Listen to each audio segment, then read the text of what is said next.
Hello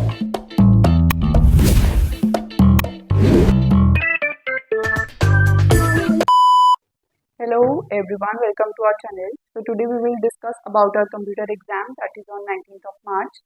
So we will be discussing the computer pattern which will be of 100. आपका जो computer का paper होगा वो 100 मार्क्स का होगा. उसमें हमारे पास सेक्शंस जो होंगे that will be 2 section, section A, section B. Section A में हमारे पास 2 क्वेश्चंस होंगे. 2 क्वेश्चंस में फर्स्ट क्वेश्चन में हमारे पास 20 एमसीक्यूज होंगे. 20 एमसीक्यूज 1 मार्क ईच होगा. हर एक एमसीक्यू जो होगा वो 1 मार्क का होगा and the total will be 20 marks. Okay, and the next question जो हमारा क्वेश्चन 2 होगा वो हमारा कौन सा होगा, आउटपुट क्वेश्चंस होंगे जो अगेन 20 मार्क्स के होंगे. उसमें 2 मार्क्स का हर एक क्वेश्चन होगा. मतलब अगर 10 क्वेश्चंस हैं तो हमारे पास 2 मार्क्स का ईच क्वेश्चन होगा that will be of 20 marks. So in the section B you will be having the programming part. Programming part में हमारे पास क्वेश्चन 3 से लेकर क्वेश्चन 8 तक होंगे. इसमें आपके पास चॉइस होगी. आपके पास टोटल 6 क्वेश्चंस होंगे और उसमें से आपको एनी 4 अटेम्प्ट करने हैं और वो हमारे पास जो होंगे वो 15 मार्क्स ईच होंगे. तो that will be of total 60 marks. तो हमारे पास जो 60 मार्क्स का सेक्शन बी हो गया और सेक्शन ए जो हो गया वो 40 मार्क्स का हो गया. सो दैट विल बी टोटल 100. और that one important thing is, जब भी आप प्रोग्रामिंग पार्ट अटेम्प्ट करेंगे तो आपको उसके साथ वेरिएबल डिस्क्रिप्शन टेबल जो है वो जरूर बनाना है.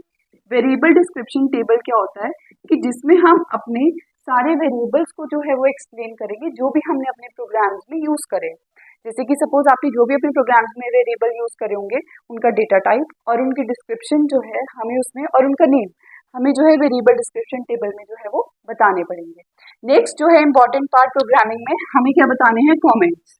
ठीक है, जब भी आप अपने प्रोग्राम्स लिखेंगे तो हमें कॉमेंट्स जो है उनके साथ जरूर लिखने हैं. Comments are also called as remark कि आपने ये पर्टिकुलर प्रोग्रामिंग में ये लूप क्यों यूज किया. ठीक है, तो ये सब चीजें जो है आपको उसमें एक्सप्लेन करनी है. So that will be of total 100 marks. Section A will be of 40 and the section B will be of 60 marks. So now we will discuss some expected output questions in section A, question 2.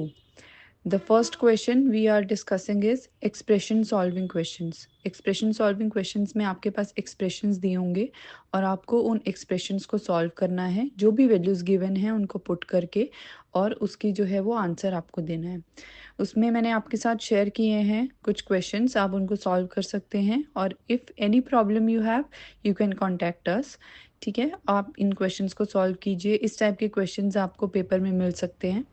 Second जो हम question की बात करेंगे that can be of, आपको एक expression दिया होगा और आपको उसको जावा एक्सप्रेशन में कन्वर्ट करना है. मतलब आपको एक मैथमेटिकल फॉर्म में एक्सप्रेशन दिया होगा बट आप उसको जावा में कैसे लिख सकते हैं आपको वो बताना है. मैंने उसके भी आपके साथ कुछ क्वेश्चन शेयर करे हैं विद द आंसर ऑल्सो. मैंने उसके साथ आपके साथ शेयर कर दिए हैं, आप उसमें देख सकते हो जो भी उसमें एक्सप्रेशंस हैं कि उसमें वो मैथमेटिकल एक्सप्रेशंस हैं और वो जावा एक्सप्रेशंस में कैसे लिख सकते हो यूजिंग मैथ क्लास फंक्शंस और सिंपल वे में हम कैसे लिख सकते हैं. मैंने वो दोनों टाइप से जो है आपके साथ यहाँ शेयर किए हैं. The third question can B कि आपको एक टर्नरी कोड दिया है, उसको आपको इफ एल्स में करना है या फिर इफ एल्स का कोड दिया है उसको आपको टर्नरी कोड में करना है. टर्नरी ऑपरेटर इज, आपको पता होगा कि जिसमें हमारे पास 3 ऑपरेटर्स यूज होते हैं, that's why it is called as ternary operator.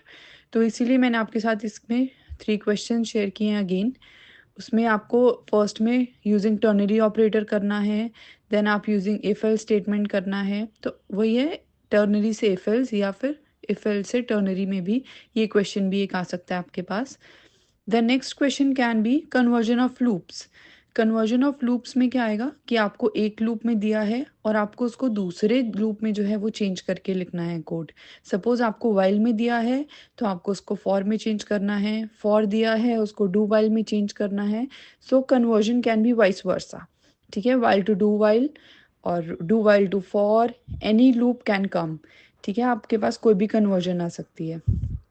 The next is theory related questions. Theory related questions में आपके पास कोई भी कॉन्सेप्ट से रिलेटेड कोई भी डेफिनेशंस या फिर कोई भी डिफरेंस जो है वो आ सकता है.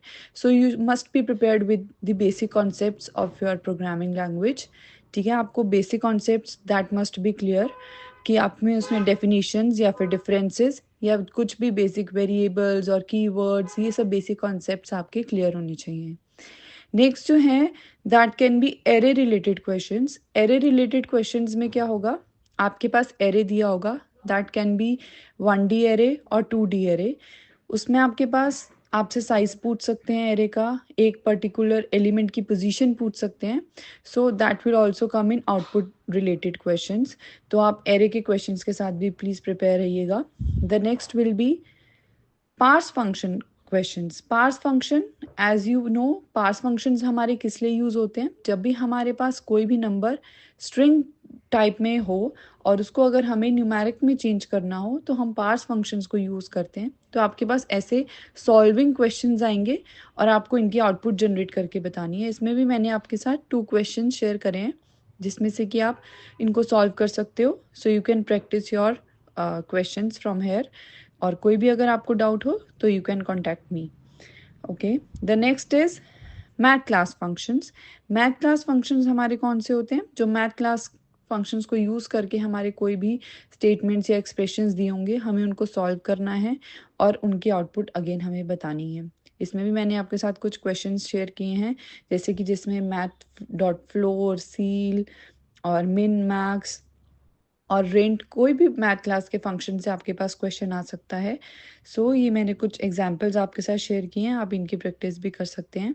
The next question can B, कोई भी आपको एक कोड दिया होगा और उसकी आपको आउटपुट बतानी है। ठीक है, आउटपुट भी बतानी हो सकती है या फिर ये भी बताना हो सकता है कि ये जो पर्टिकुलर कोड है या पर्टिकुलर जो लूप है ये कितनी बार चला, मतलब इसकी आइट्रेशंस जो थी वो कितनी बार हुई, तो वो भी आपको इसमें बताना पड़ सकता है।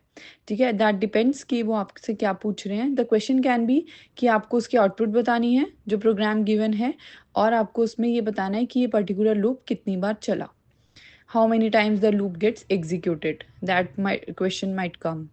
Okay, the next will be questions from the given code.